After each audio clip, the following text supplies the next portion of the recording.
6:30, so we're going to go ahead and get started. Dr. Dodds going to lead us in the Pledge of Allegiance.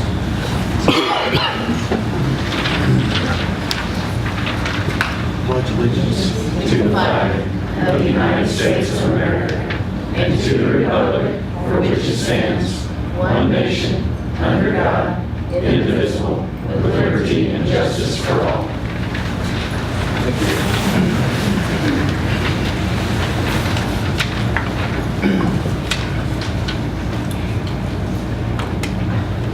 Next, we'll approve, we need a motion to approve the consent agenda items, including meeting agenda, the May fund balance statement, minute of the May 17th regular meeting, updated substitute teacher list, payment of monthly bills, excluding payments to Cooper Lumber. Does anyone want to make a motion, please?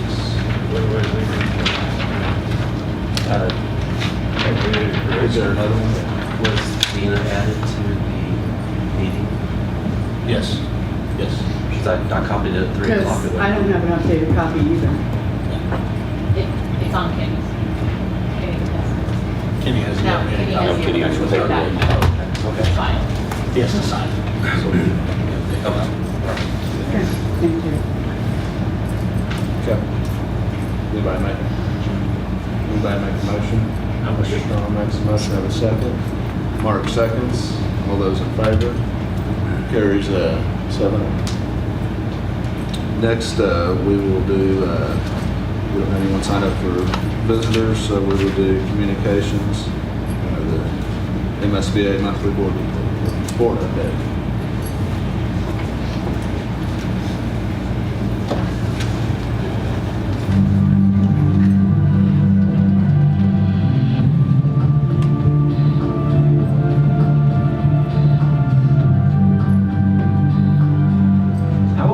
And welcome to the Missouri School Boards Association's board report for the month of June. We thank you for the opportunity to share some news and information during a few minutes of your board meeting. We begin with a look at the status of the State Board of Education. New Missouri Governor Mike Parson now has the opportunity to fill 6 of the 8 seats on the state board.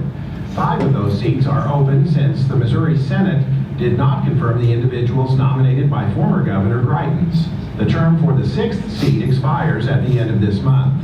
The state board has not been able to function for the past 6 months due to a lack of a quorum. Interim Commissioner Dr. Roger Dorson told an audience at MSBA's recent leadership summit the unprecedented situation has put some issues on hold, including the approval of the latest version of the Missouri School Improvement Program that determines the accreditation status of Missouri's public school districts.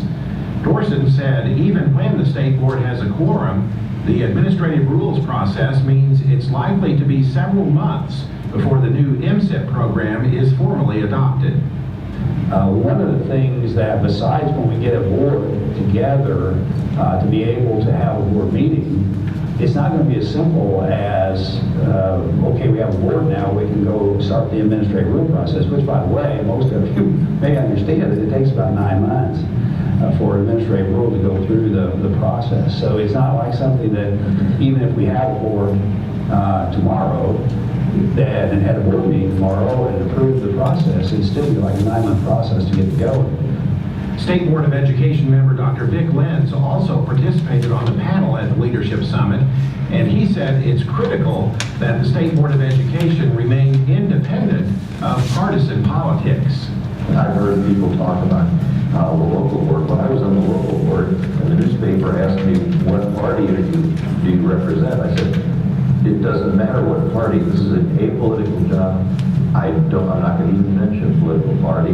Nobody knew until I thought I had to tell somebody when the governor asked me to consider this job, what party I would represent. And I still don't consider being even on the state board that I'm a Republican or a Democrat. I'm here for kids. That's what it's all about. That's the kind of people we should be looking for on the board. But we don't want a stacked board that starts looking at things politically.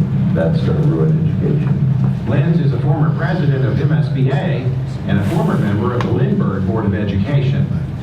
The new president of the Missouri School Boards Association is Mike Pratt, of the Gasconade County R1 Board of Education in Herman. He assumed the role of president at the end of the Leadership Summit after serving as president-elect this past year. He says he's looking forward to his role on the MSBA leadership team. As I start as your president, part of the team, we will face many challenges in the upcoming year. We will meet those challenges with great strength. But you know what I really look forward to? I really look forward to all the successes that our students, our teachers, administrators, and our boards will have in the upcoming year. State officers elected at the June Delegate Assembly included President-elect Rhonda Gilstrap of the Blue Springs Board of Education and Vice President Linda Doherty of the Nixa Board of Education. MSBA presented individual board members with awards for achieving advanced, master's, and distinguished certification levels during the Leadership Summit. 20 school boards were recognized as outstanding boards of education for 2018, and 24 school boards achieved MSBA's Governance Team Award. One of the keynote speakers at this year's Leadership Summit was Regina Jacobs, the Chief Equity and Member Services Officer for the National School Boards Association. Jacobs told school board members attending the Leadership Summit it's important for them to hold themselves accountable for the success of all students, even in a challenging educational environment. First of all, don't give up. Be relentless when you're talking about policies that you're developing for students. They're accountable for outcomes. That's the short, that's it. You're accountable for what happens to a student's life. When you have them for that 7 hours during the day, that should change their lives. That should be the place that they find comfort. That should be the place that they find that they have an opportunity in this world. She said individual school board members can be accountable through what she called the power of I. The power of I is really taking that opportunity to look at yourself. Look in the mirror. What can I do as an individual to change a child's life? And that is really important because we do think of school boards as being a governing body, and that's true.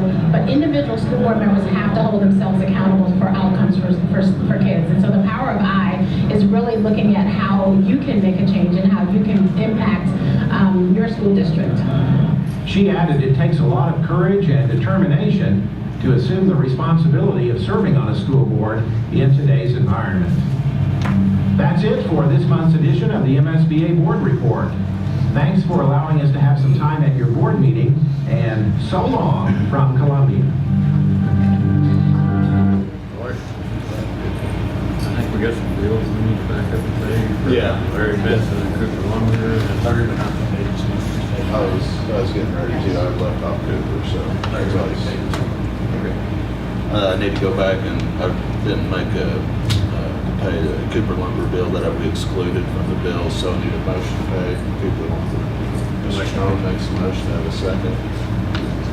Mark seconds, all those in favor. Carries 6-0 with one abstention, Mr. Flick. Thank you. Let's see. Anything else? Okay. Principal and directors reports. Dr. Hall. All right, so we are in summer school, and for the past 4 years, we've seen a downward trend in summer school, kind of correlated with our enrollment. Has gone down until this year. And we're up by an average of 25 kids per day, which is awesome. And we hope that correlates to our fall enrollment, and we'll see an increase there as well. But we're very excited we've had more kids come this year. Thank you. Middle school principal, Mrs. Flash. Our summer school attendance is pretty consistent with the past few years. We're excited. Next week is the triathlon. Next Thursday, we've got anyone that would like to come out and help with that. Between Dr. Hall's elementary group and the middle school, there's around 60 kids participating. It's always an exciting day to watch those kids get to swim and run and achieve something. And I want to thank those teachers. They put a lot of extra time and effort to that. And then Ms. Nash and I are really excited. The cafeteria has been painted this summer. It looks fabulous. It's white. It looks fantastic. And we want to thank our maintenance staff for doing that for us. Thank you. High school principal. High school summer school enrollment is up as well. We have about 30 students that took advantage of our online high school courses through the launch program that we offered this year. We're really excited about that. We also had The West Building is looking really good. Our custodial staff has worked very hard over there. Was very efficient. As a matter of fact, some of our teachers are able to get into their classrooms already and start preparing for next year if they would like to. So, that's our, can't wait. Special Services Director, Mrs. Swafford. We've had about 20 students consistently coming to summer school and receiving academic extended school year with Ms. Gastineau. Also, they're getting speech language, OT, and PT to help against regression during the summer months. So that's a good number for us. Thank you. Maintenance Director, Mr. Valentine. In my department, we have some projects that we've already got completed. We have others, we're just now getting started. But I'm really happy with what we have done. We've got some time left to do the rest of the summer. We'll do something for it. Thank you. Next we'll go into executive reports. Dr. Dial. You heard a little bit about the State Board of Education. On June 14th, Governor Parson appointed Peter Hershen and Carol Hallquist to the board, which makes 5 members. So now we have a quorum, and they actually met. So that's great news. Peter Hershen of Hershen Family Entertainment in Branson had served previously on the board for 20 plus years. Lots of knowledge. Served at least 3 terms as president. So he was, his term expired. He was not reappointed, but Governor Parson reappointed him. Carol Hallquist is out of Kansas City, so she's filling that role. She is very involved in education in the Kansas City area. I think she'll be a good addition to them, or to that Board of Education. So we appreciate Governor Parsons taking action quickly so the state board can meet. Summer school update, you've already heard that. Numbers look good. We've had a good summer school so far. Preliminary audit was June 13th. KPM was here. Liked what they saw at this point. They'll be back in July to finish, but they spent a full day with us in June, just gathering the information they need together, looking at some programs, and then they'll be back in June for the full audit, and then obviously you'll get the report in the fall. State revenue update, and it's tracked the same way it has every month. It has ended the year very strong. I told you a year ago that I thought we would be flush, and we are. I'll know exactly how much in the next week or two, and I'll send that update to you, but we are in a very good financial situation in the school district. Nothing to be concerned about. Our revenue's up enough that we'll have a positive fund balance, I believe, by the end of June. Okay. Thank you. Mr. Dalton. A couple things I wanted to touch on there. See the knee evaluation system. What that is, during this past school year, we reviewed with staff current evaluation system that we use and looked at some different options that were out there if we wanted to go a different route. This knee system is what the staff voted and selected to choose. We just completed training for all building administrators, 3 full days, going through that training. You do a lot of trial, mock evaluations, watch some videos, go through that, so that there's consistency there. I feel like that should be better organized and a better system for us to use. Other thing I wanted to pass along, some of the tragedies we've had in the community here recently. Had a lot of conversations with a lot of different organizations, Department of Mental Health. There's a lot of different groups that come together from our community. We met. I think Dr. Nash, Mrs. Slice, they spent a lot of time visiting with again, those representatives from those different areas. You're going to be seeing some information. I know there's a couple of events coming up. On the 13th, there'll be a community town hall meeting. There's some different things, some speakers there.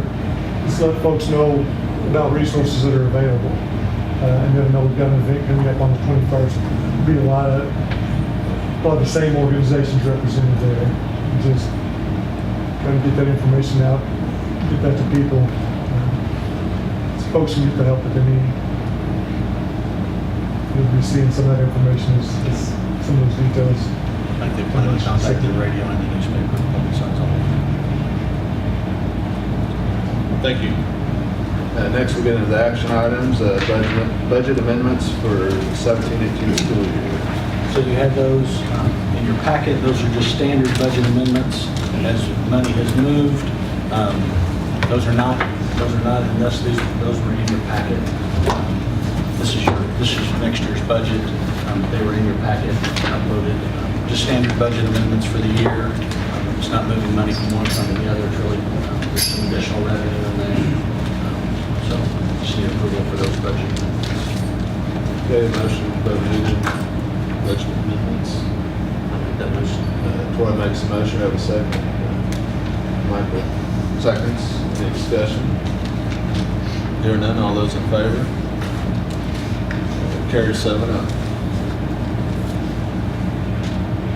Next, resolution for fund transfer, or Fund 4 transfer. So this is a standard practice as well. As we end the school year, we have to transfer money into Fund 4, and we really wait till the end of June. Fund 4 is our capital projects fund. Remember, we don't have money dedicated to that fund. We move that out of Fund 1 into Fund 4. And as we move into the end of the month and we see where we are in our Fund 1, this allows me to make a decision on how much money we need to cover our budgeted items in Fund 4, so it's up to $1 million. We will not transfer that much, but that is the request for that, to allow the superintendent to transfer up to $1 million to Fund 4. Do you have a motion to allow the superintendent to transfer up to $1 million from Fund 1 to Fund 4? Mr. Strong makes a motion. Do I have a second? Kenny seconds. Any discussion? Hearing none, all those in favor? Carries 7-0. Next, we'll adopt the 2018-19 salary schedule and adjustments. So we have met with our salary committee. We have a recommendation from our salary committee to change, and you've also seen it in your budget meetings as well, salary schedule as presented. That takes our base from $29,546 to $31,400, but there are adjustments in the steps to allow that to happen. Some of those steps in the upper part of the salary schedule move to $500. The steps below year 10 stay, or approximately year 10, stay at $673. That correlates to a 2.83% increase to non-certified salaries. We are also recommending that you remove the limit of years which can be brought in on the salary schedule and placing current teachers on the correct step, excluding the 12-13 school year when they were frozen. We hope to get that back as well as quickly as possible. And the recommendation for adjustments to the maintenance salary schedule. I've provided you a copy of those, obviously for your review. I believe that this change in format is going to allow us to attract a broader array of teachers. It's also giving credit to our current teachers for the years' experience that they have.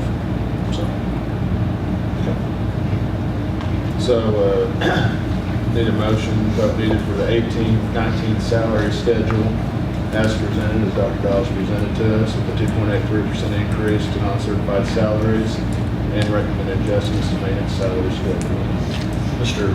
Treadway, Ms. Parsi both served on that salary committee. I thank you for your service as well. It's helpful. I'll make that motion. Mr. Treadway makes a motion. Do I have a second? Dean seconds. Any discussion? Hearing none, all those in favor? Carries 7-0. Next, the 2018-19 contracted bus contracts. I've presented you with 5 scenarios for you to choose from. We've gone through those in our budget meetings as well. I think there's something we need to discuss before we do that. Okay. I think this highway patrol report, I think, needs to come out. Okay. I don't know how many people know about it, but in the last 2 years on the highway patrol report, we've got like 60-some% buses program first time. And the state average is 90-something%. That really looks negatively on our school. It looks negatively on our transportation system. And I think we need to do something to try to fix that. You want me to go through that, sir? Yeah. Go through that. So I provided you with 2015, 16, 17, and 18. I requested more information on the specific violations. I don't have that back from the Highway Patrol yet, but in 15, we had 35 buses inspected. 51.4 were approved the first time. 37.1 were defective, which again, that could be a seat padding, that could be a clearance light, that could be a blinker, or it could be something more serious. 11.4 were pulled out of service. 2016, 32 buses, 56.3% approved, 28.1 defective, 15.6 out of service. 2017, 31 buses inspected, 64.5% approved, 35.5% defective, 0% out of service. And this current year, we had 35 buses inspected. 9 of those were district. And this is one I have a little more information on. 24 were approved right away.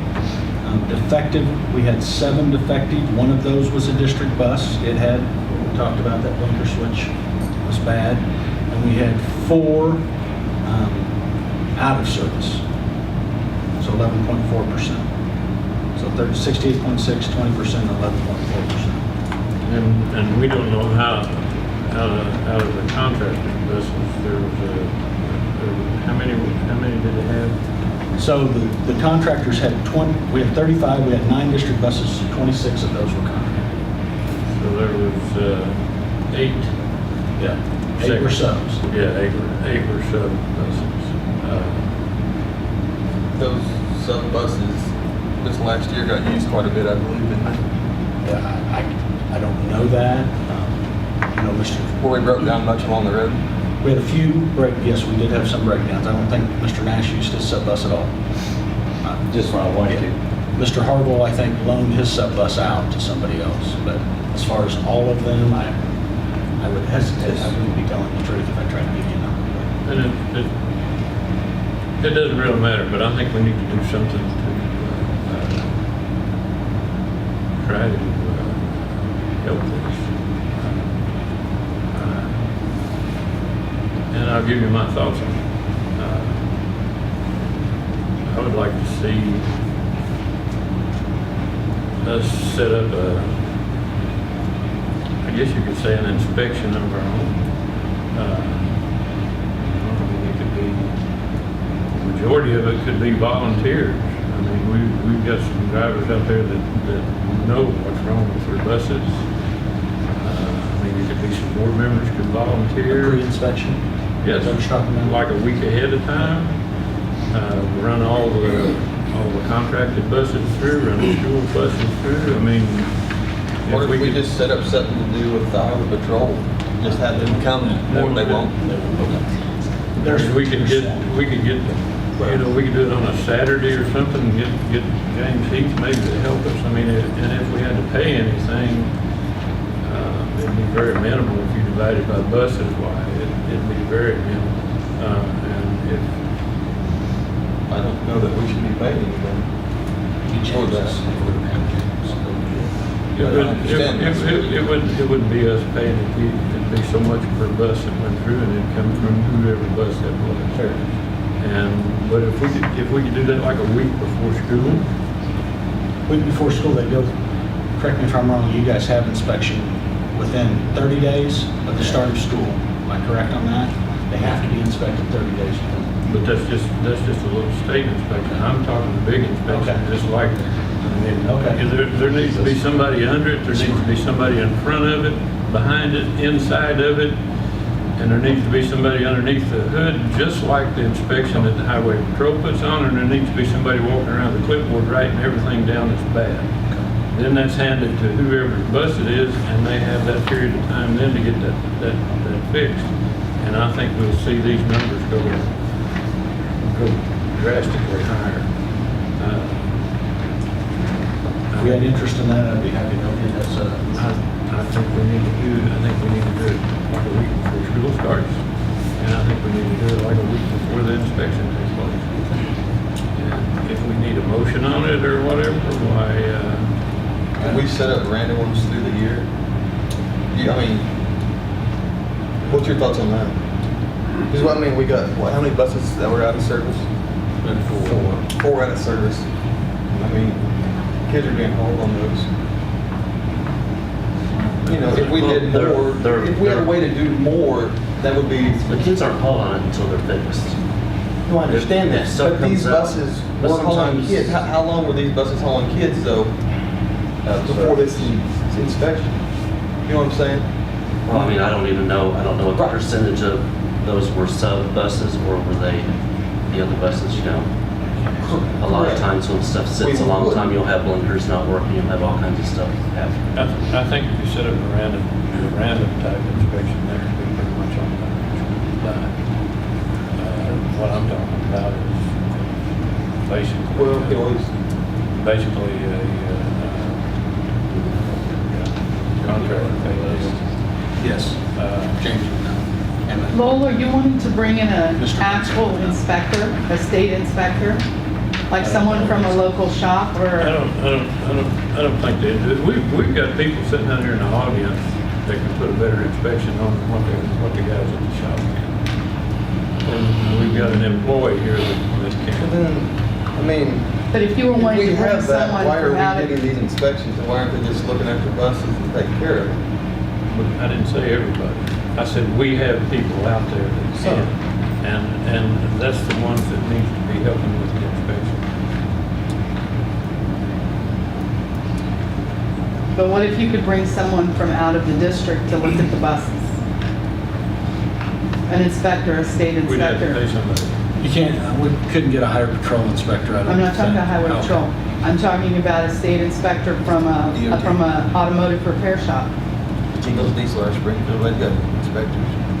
I think we can do a very good job with what we have and what we have working for the school and whatnot. I think we can do a very good job with that because Dr. Dial said we have access to the highway patrol, you know, what they're looking for in the inspection, so it should be pretty easy to.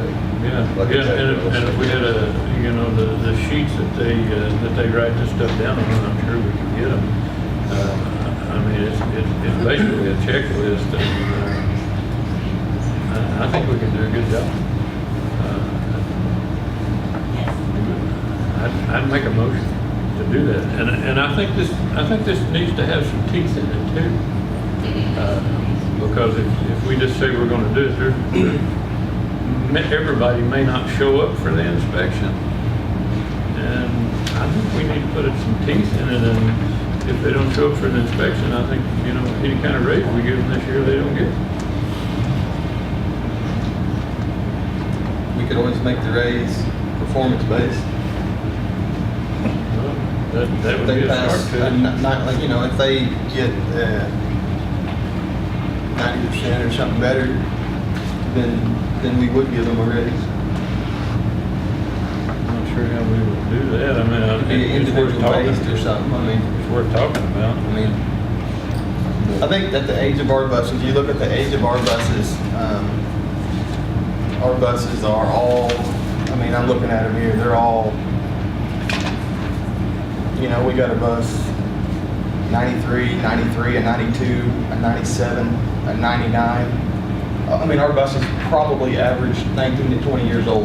And I think if we went ahead and did some type of an additional inspection with it, I mean, we're running 200, I mean, we're running several thousand miles on these buses. Still good buses, but at that age, maybe they do need an extra inspection. I mean, they're hauling our kids, and I don't think, I mean, safety's most important. Getting them kids to and from school, number one, safely. I mean, we got keep them safe. I mean, that's all. I don't believe we're using unsafe buses. I mean, we've not had an accident. When was the last time we had an accident that injured a child? This is preventative. I don't want an 50s or accident. 60s, I think. I'm just saying, Oh, yeah. I'd rather be preventative. Right. And, But now these guys don't make enough money to go out and buy new buses. Well, that's a whole other issue. I'm just trying to focus on safety of the kids. I'm not going, I mean, I'm proposing two inspections, one a week before school starts, one a week before the inspection. I mean, that's 2 a year. You might be more, it might be more than a week, just because it's, I mean, a lot of time to. Whatever it needs to be. I see what you're saying. And I agree. I don't think it has to be somebody from outside necessarily if we've got good people to inspect it. The state mandated highway patrol is still going to be there. And they're come in and they have their standards regardless of what, who we get. Choose to inspect. We could go 2 weeks. I don't have a problem with 2 weeks. But I think it just needs to be done, and I think we'll see a drastic change in that 64% or. I mean, out of the whole state, we were what, 4th worst? I mean, there was only, what, 3 or 4 that were worse than us. Out of 592. I'll make a motion that we do 2 inspections a year, mainly with volunteers, and we can also, try to get James Heath to help us if we need him. And I think there needs to be a stipulation in there that if they don't show up for the inspection, why they don't get the raise, or they don't get the increase in pay. And if they don't show up in this fall, and don't show up again next spring, they need to. It needs to be performance based, though. They need to meet a certain, if they'll meet the 90%, then you I'm making a motion. And if they don't show up this fall and next spring, why, I think it needs to go deeper. Okay, so just trying to help Mrs. Sterling. Did you get all that? Your motion was to perform 2 bus inspections per year, and if drivers don't perform both inspections, they don't get a pay increase the following year. If they don't show up for the inspection in the fall, they don't get that year's increase. Then the following year, we start paying in September. Yeah, this year. That's why I'm making the motion tonight. We don't have a July meeting, so anything we do has to be done now. And I don't disagree with that. I'm just, we start paying in September. The first check comes in September. So if they came to the first one, but didn't come to the second, you'd have to take it away after the second. So you're saying if they show up for these inspections that the district's going to require? Give them If whatever they don't- raise. if they automatically don't- give them a but- raise? No, If whatever they don't raise we show up, approve after we get through. They're automatically not eligible for a raise, If they don't show regardless up- of whether they pass the highway patrol inspection or not. Yes. I think we'll see a drastic improvement. A drastic improvement. And I made the motion. I'll second it. Mr. Strong makes a motion. Troy seconds. Do you want to read it again? Just. Yes, Please. Mr. Strong, is this in addition to the 2 inspections that are required? Yes. So it would be district bus inspections? This is in addition, this is all different. What did you decide on the weeks, or did you put that in there? I'll have to work with the associated, the bus drivers to. Yeah. I mean, we want to do it early enough to give them plenty of time. Anything we find, they have plenty of time to fix before school started and before the big inspection. A couple weeks would be better. Yeah, I'm I fine. mean, that way they've got time. I mean, I'm good with week that. if they need a Let's- part back ordered or something. Let's leave that open and let Dr. Dial Just have to work with and the contractors decide that. We can do that.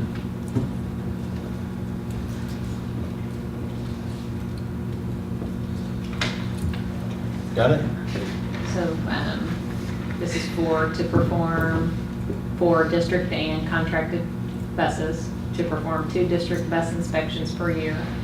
And if drivers don't perform both inspections, starting with the one in the fall, that they do not get the pay increase in September. They forfeit their pay increase.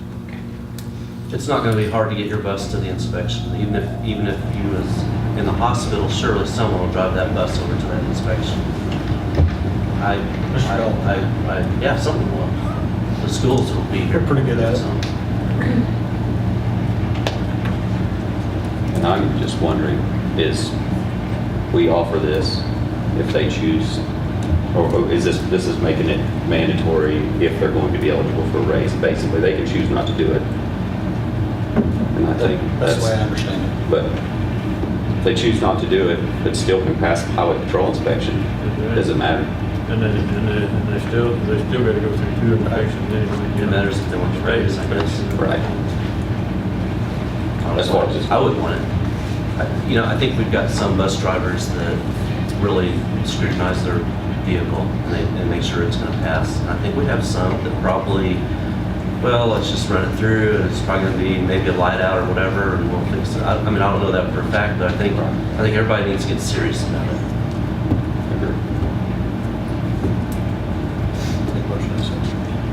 We have a motion and a second on the table. Any other discussion? All those in favor? Carries 7-0.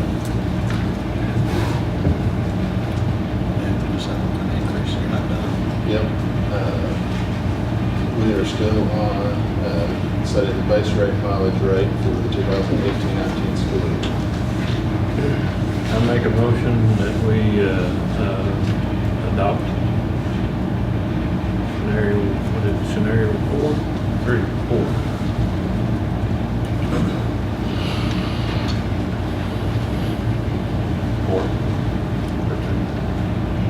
Even, which one is it? 4. Scenario 4,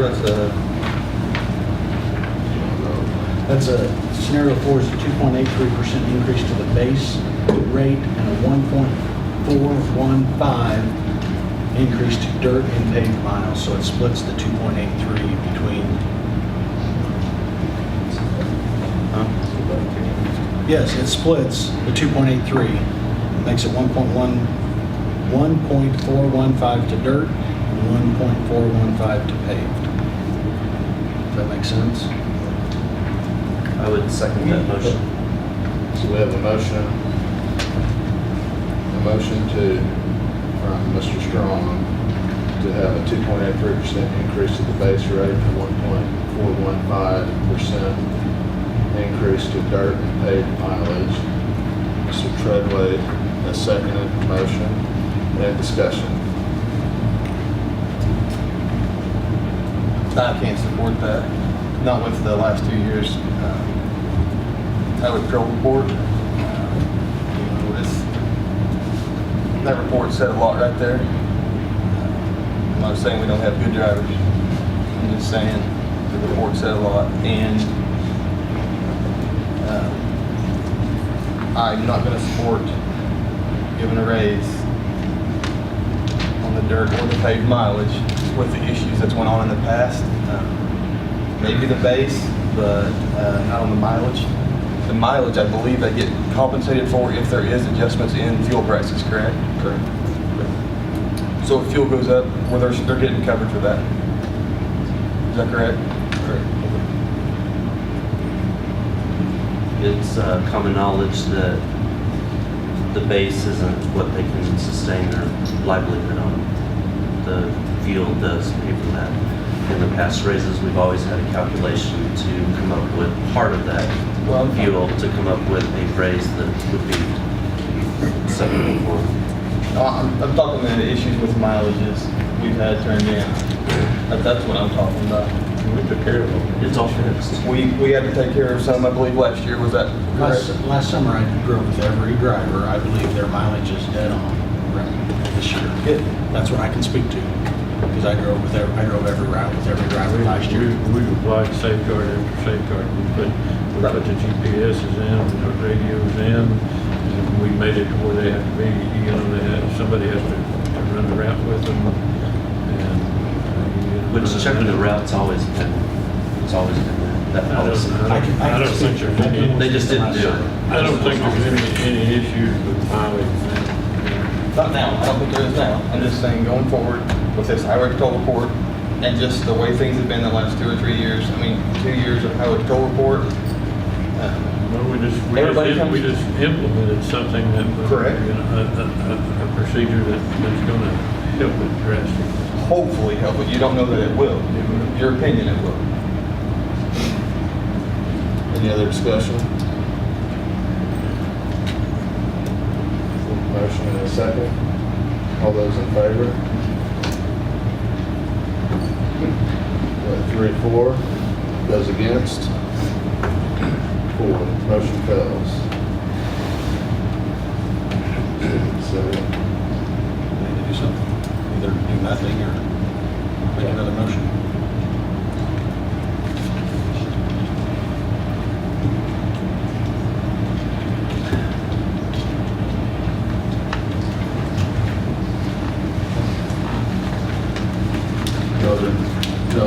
no other motions on the table, so I'd like to pass some information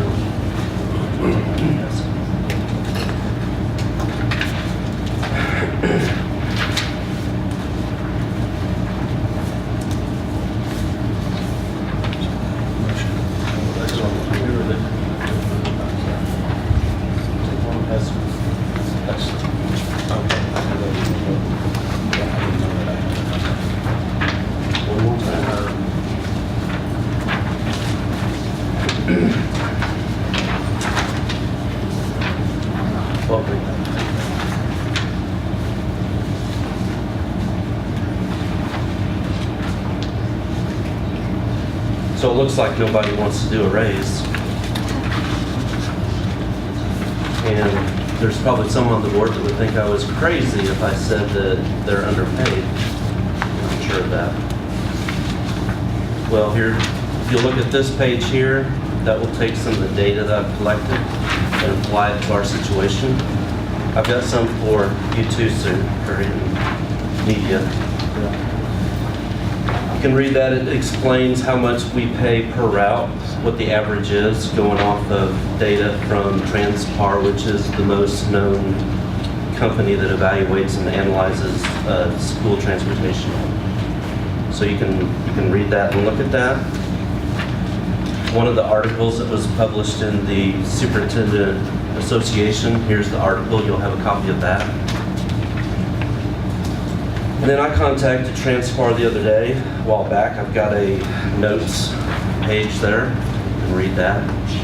And it says basically that, and both times I talked to them, I did let them know that I was acting on my own, not as I was a representative for the whole board or the district. And so here's what it says. It says, I contacted Transpar in Lee Summit, Missouri on May 4th, 2018. They set up a contact with Tim Amon, who is the Chief Business Development Officer. Mr. Amon called me on May 8th, 2018. Mr. Amon and I discussed what the cost would be if Transpar came to our district to perform a transportation system audit. Mr. Amon questioned me about our system to find out how much this firm would have to in the audit of the system to basically find out what the estimated cost would be for that audit. I gave him the details of how many routes, miles driven, average cost per mile, cost per year. I also gave him information that we had done a previous study and consolidated the routes and changed the routes as to give the best performance for our system. I told him we didn't believe that we could remove any more routes at this time due to the student riders would be riding too long on each trip. As Mr. Amon said, he could not give any exact conclusion on our system without an evaluation. He did seem very interested in our system and said it appeared to be running efficiently. He also stated that if they evaluate our system, he would like to look into a possibility of underfunding of the system, which he explained can lead to inefficiencies that may not be present but could show up in the future. I expressed that I had concerns with the very same issue after I had found that we were so very low on our average total bus expense. He mentioned that it seemed to him that the district would have most of the information on hand that he normally would have to compile and spend time to do so, and that he thought the expense of such an evaluation of our transportation system would be at their lowest of what their charges normally are. That would be around $7,500 to $8,500. It was a short phone call, so that's pretty much the gist of it. You know, for us to sustain this transportation system, which I do believe is the lowest we can get it done for, there's going to have to be some things that have to be done. And one thing is to make sure the pay is high enough that when Gary Harville or, you know, Larry Vincent wants to retire, that we've got interest in somebody wanting to take over and buy it. Another thing that's going to help that to happen is for the board to quit making a big scene about every little thing with it. We scare off most of the potential interest in their business. That can also put us into litigation. Just something to think about. What do you mean? We just gave one of the biggest raises, one of the best packages we've given in years to everybody in the school that works with the school. Nothing? Really? Nothing.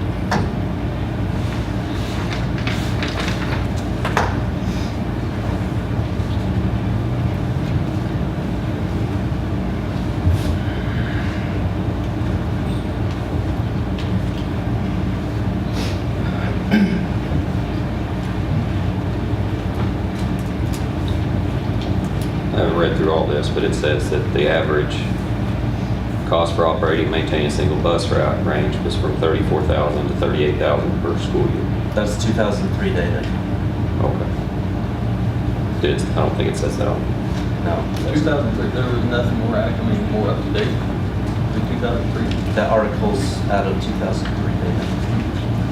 And without hiring them to come in, I can't get any more.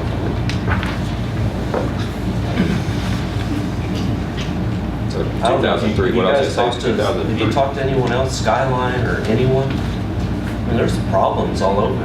You know, you go by Ozark, every time I go by there's a bus out there, now hiring. No CDL required, we'll train you. We'll pay for the training. Is that what we want? Is that gonna be safe? I don't think so. We haven't had a student injured in a bus incident, I don't believe, since the 50s or 60s, and that wasn't probably a big deal. But we have had safety instances that have come up that could potentially lead to, I mean, if you have a driver on their cell phone. Didn't that happen? Didn't we have a FedEx truck and like we spoke about in the meeting the other day? We had a driver on his cell phone. I don't know which driver, but we had a driver on his cell phone and almost had an accident with a FedEx truck. We had a driver this year pick up, was it a student? It was a student? Or no, it wasn't a student. It wasn't a student. Just picked up some random person along the road and actually brought him to our school. That is a major safety concern. So taken care of. It was dealt with, yes, sir. Perfect. I mean, I'm glad it was dealt with, but I'm just saying those incidents are safety concerns. They're valid. We have had, And you know, we could bring up a lot of other things in the school right now, but I'm not. They're not like they're going down the road on fire from Chadwick to get it over.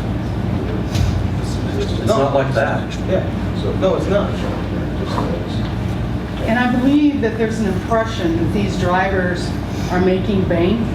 I can tell you from my own personal experience in seeing the financials of many of these bus drivers, they barely get by.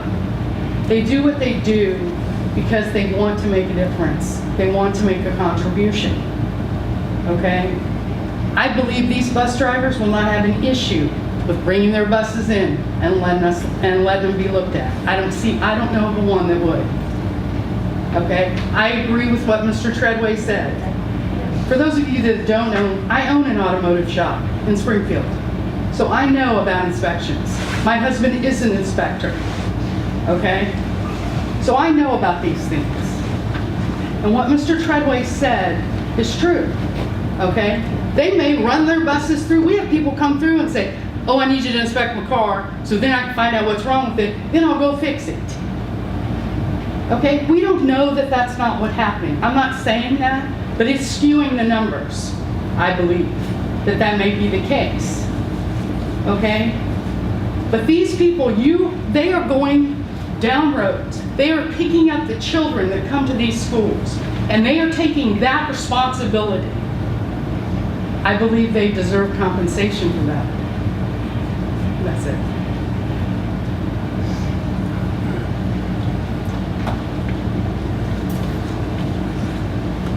Okay, we have no other motions on the table. We will move on to approval of 18-19 substitute for contracted bus drivers and substitutes. You have a list in front of you that has every driver and substitute that I currently know of. I'm sure we may have some additions to that as the year moves forward, but that is the current drivers and substitutes that I know of. That's going to be different. Make the motion. Mr. Strong makes a motion. We have a second. I'll second that. Ford makes a second.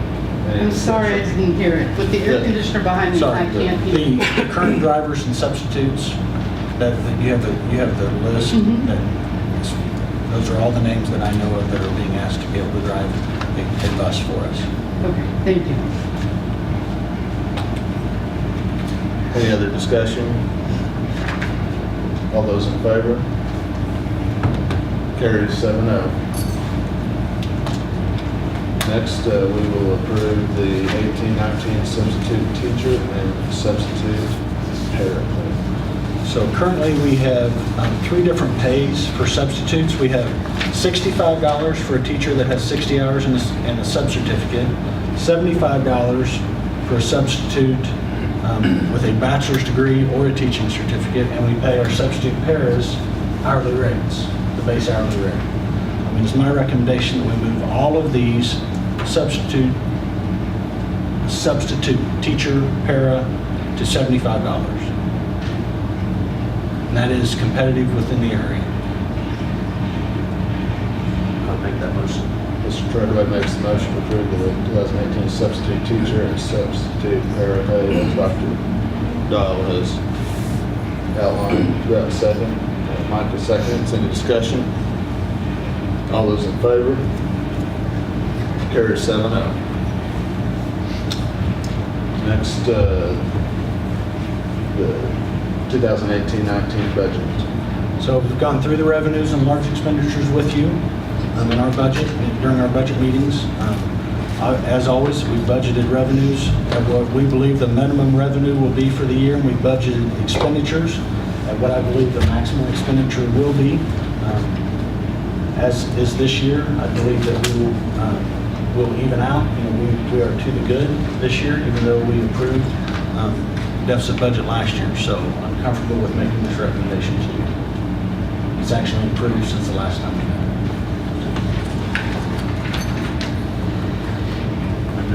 Mr. Treadway makes the motion to adopt the 2018-19 budget. Do I have a second? I'll second. Mr. Strong seconds. Any discussion about the budget? All those in favor? Carry 7-0. Next, we'll talk about the lunch prices. Mr. Dalton. On our lunch calculation, there's a series of calculations you go through based on number of lunches purchased this year at the different price rates. I think in past recent history, we've had to raise. This year, based on those calculations, we're going to get to stay the same, $1.70 and $1.85 for student lunches. Which is good. Milk prices, it's based on what the contract is with Open, is at 40 cents. So no change in either lunch or milk, but we need that in 2 separate votes. So we need an adoption to accept the 2018-19 lunch prices as no changes. Mark makes a motion. Do I have a second? Kenny seconds. Any discussion? All those in favor? Carry 7-0. Milk prices? Just take the difference there. They stay the same? 40 cents. Okay. Adoption of the 18-19 milk prices to stay the same. Troy makes a motion, to have a second. Mark seconds, all those in favor? Carries 7-0. Student handbook changes. Received a copy of each of the student handbooks and the recommended changes. We have principals here, but they had committees to help make those decisions, so we present them to you for adoption. Adoption of student handbook changes. Need a motion and a vote. I'll make the motion. Ethan makes a motion, to have a second. Second. Mark seconds, discussion. All those in favor? Carries 7-0. Next, we'll have the authorization for the superintendent to approve the July bills. Obviously, we're not scheduled to meet in July, but I send those out to you prior to me authorizing payment. So if you have any questions about those, you can ask. I can give you that information, but it's just simply an authorization for me to approve the bills. We don't foresee anything unforeseen that you don't already know about. Okay, do the motion for both, please. Mark makes the motion, to have a second. Kenny seconds. Any discussion? All those in favor? Carries 7-0. We need to schedule our tax rate hearing for August the 16th of 2018 at 6:15. The August meeting will start, we'll still do the close at 5:30. Correct. 6:15 we'll do the tax rate. Everybody make a motion? When is it? August meeting. August 16th at 6:15, it's 15 minutes prior. Okay, before the next meeting. Okay. I'll make a motion. Lowell makes a motion, Troy seconds. All those in favor? Carries 7-0. I have one other thing I'd like to say. I would like to make a motion to hire Transmart to come in and give an evaluation of our transportation system. I think that's the only thing, that's the only way we're gonna figure this out. So I have a motion from Mr. Treadway to hire Transmart in Lee Summit, Missouri, to do an evaluation on our transportation system. Do I have a second?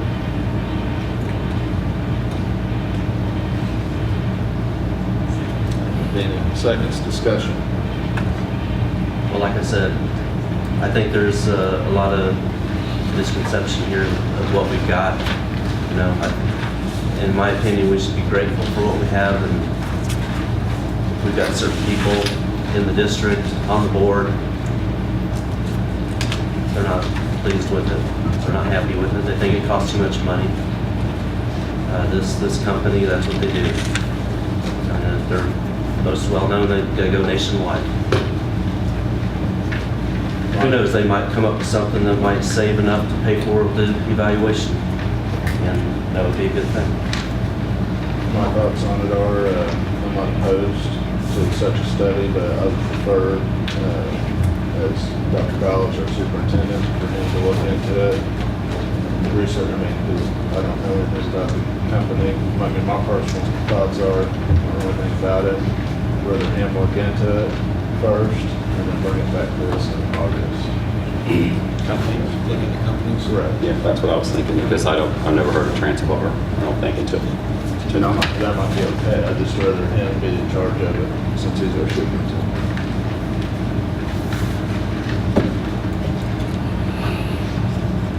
Any other discussion? We have a motion and a second, so all those in favor? Be 2, those against? Be 5, motion fails 5-2. Next regular board meeting will be the August. Wait. You want to ask Dr. Bowles to look into Well, I don't think we need a motion for that. We'll just do it. I think I was just directed to. I think I was just directed to. He can do it without. There you go. motion. Next regular board meeting is August 16, 2018 at 6:30 in this room, although we do have our scheduled tax rate hearing at 6:15. Need a motion and vote to adjourn. Joel makes a motion, have a second. Michael seconds. All those in favor? Carries 7-0. Thank you.